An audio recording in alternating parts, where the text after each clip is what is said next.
Las empresas agroindustriales se formaron con las divisas generadas por la Comibol y a costa del endeudamiento del Estado. De esa manera se formó una élite de poder basada en la burguesía industrial y terrateniente, a quienes las dictaduras militares habían transferido enormes extensiones de tierra, beneficiando a ministros del Poder Ejecutivo, prefectos, empresarios y militares. A partir de esta dolorosa experiencia, el centro de resistencia contra el orden neocolonial se mantuvo en las clases trabajadoras de obreros y campesinos, a los que se añadiría con mucha fuerza los nuevos actores políticos de los movimientos sociales.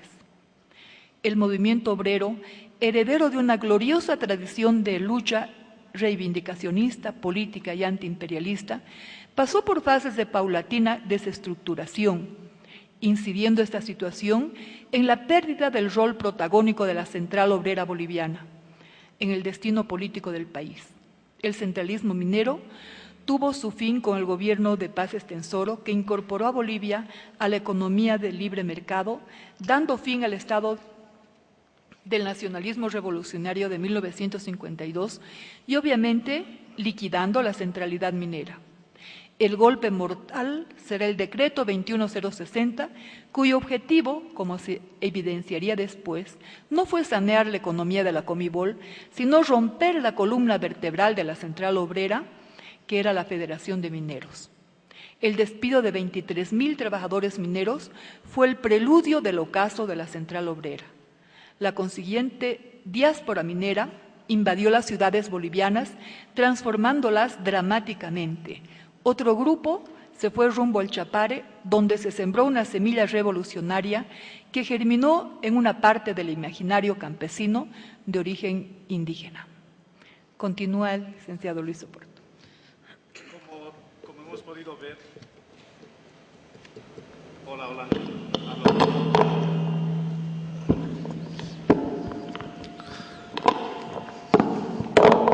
Hola.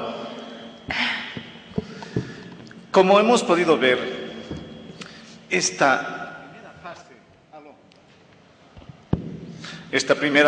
dos momentos de lucha anticolonial se expresa fundamentalmente en esa lucha antiimperialista que es vanguardizada por el sector proletario.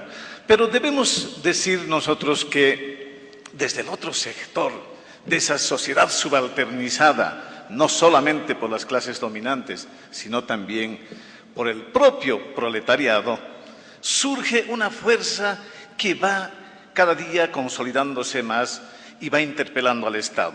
Un hito fundamental lo vamos a encontrar en ese célebre primer Congreso Indigenal que se convoca en 1945, aprovechando la presencia en el poder político de ese grupo de militares nacionalistas que habían surgido en las arenas de la Guerra del Chaco.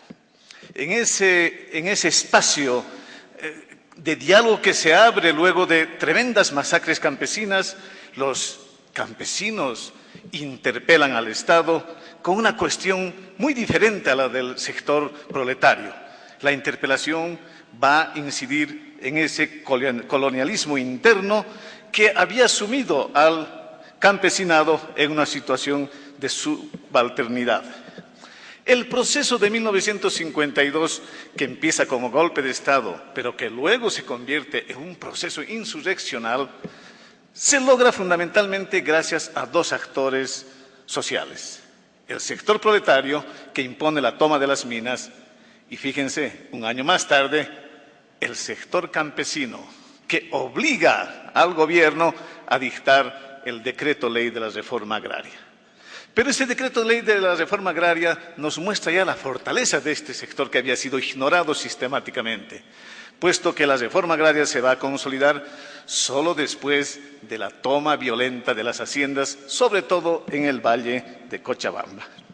Aquí Gotkovitz nos dice que estamos observando un entronque, una articulación con aquella vieja acción, antigua acción que habían llevado adelante los caciques apoderados entre 1880, cuando se va a sancionar la ley de exvinculación, y 1920. Es decir, estamos frente a una especie de acumulación histórica expresada en la lucha por la tierra que vuelve a visualizarse con mucha fuerza en la coyuntura nacionalista de 1952. Sin embargo, este formidable movimiento campesino es rápidamente cooptado por el movimiento nacionalista revolucionario, que lo va a convertir en su base electoral. Eso explica por qué en las elecciones de 1956 el partido de gobierno Movimiento Nacionalista Revolucionario alcanza la votación de 82%, que sin duda alguna el presidente Evo Morales quisiera ahora lograr en estas elecciones del 6 de diciembre.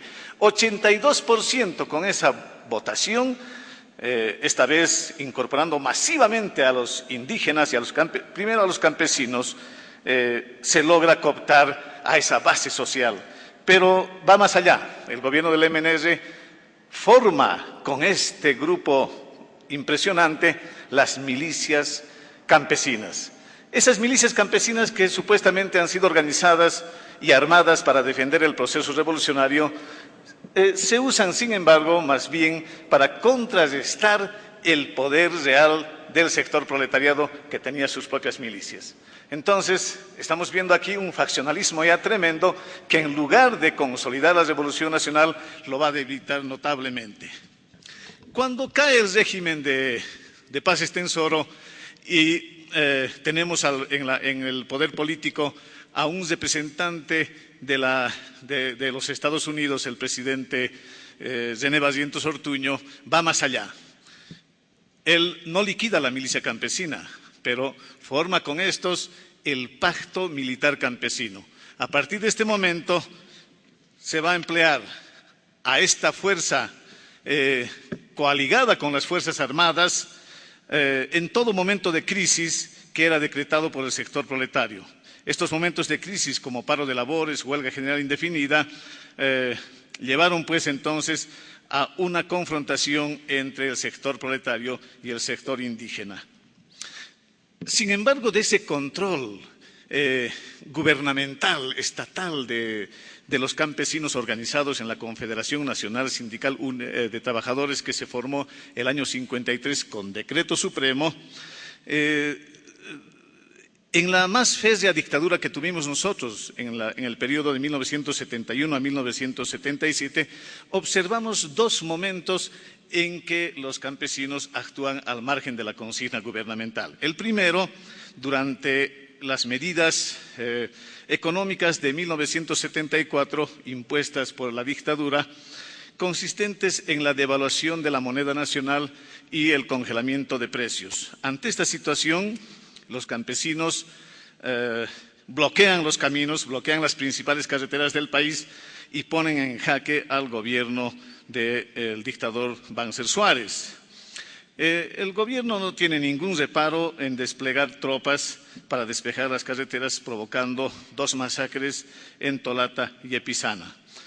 El segundo es el bloqueo de caminos en la carretera al lago Titicaca en la primavera democrática de 1979, con el que se respondió a una nueva devaluación de la moneda, decretada esta vez por el gobierno democrático de Lidia Gayler Tejada, con la intención de forzar su renuncia. ¿Qué encontramos detrás de estas medidas de fuerza? El bloqueo de caminos debe ser comprendido como la acción de última instancia para derrocar un gobierno. Es exactamente el correlato de la huelga general indefinida del sector proletario. Cuando se decretaba la huelga general indefinida, era la advertencia final para que el gobierno cambie de rumbo en su política económica o social o deje el poder. El bloqueo de caminos tiene esa misma significación. Esto nos muestra que la organización en el sector campesino no había desaparecido, a pesar de los intentos de cooptación desde el Estado.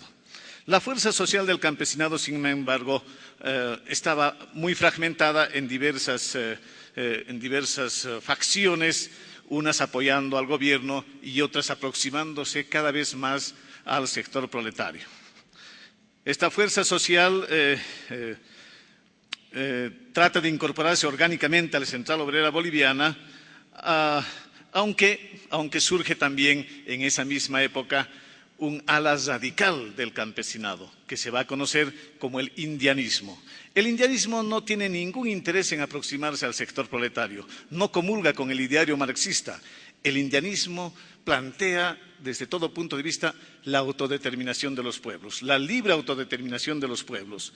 Entonces es un movimiento mucho más radicalizado, en tanto que el catarismo va a tratar de aproximarse al proletariado para, como un aliado natural, impulsar la revolución social que planteaba, como lo dijo Ítala, ese paradigma de la tesis de Pulacayo.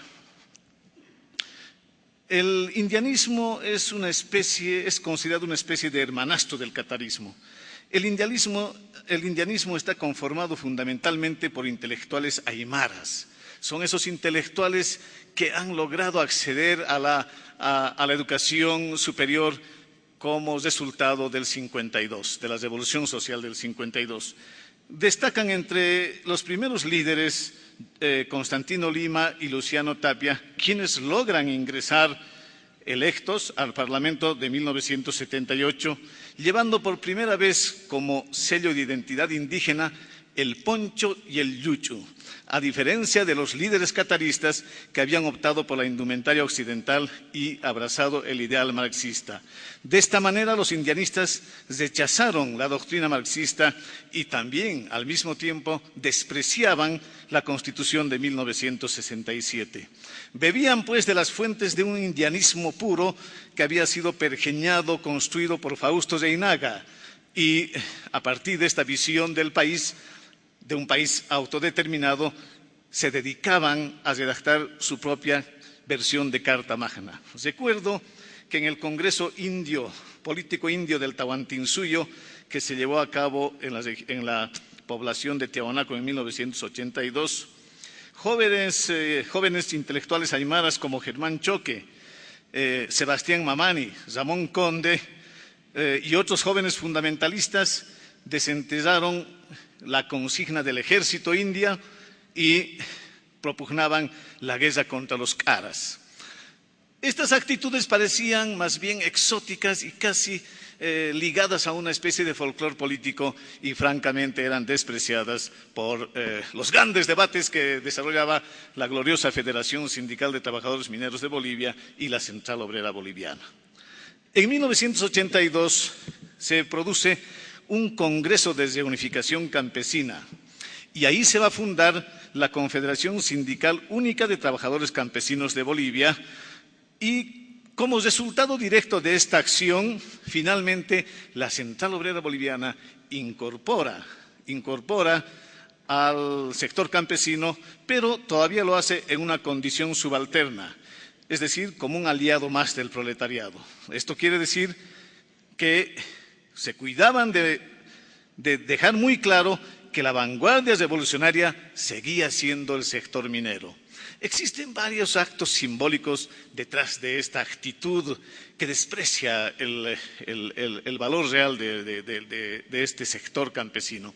Yo recuerdo muy bien que en uno de esos congresos, uno de los dirigentes máximos de la Central Obrera Boliviana llamó a Genaro Flores, que era el máximo dirigente de la Confederación, y le pidió que vaya a comprar cigarros.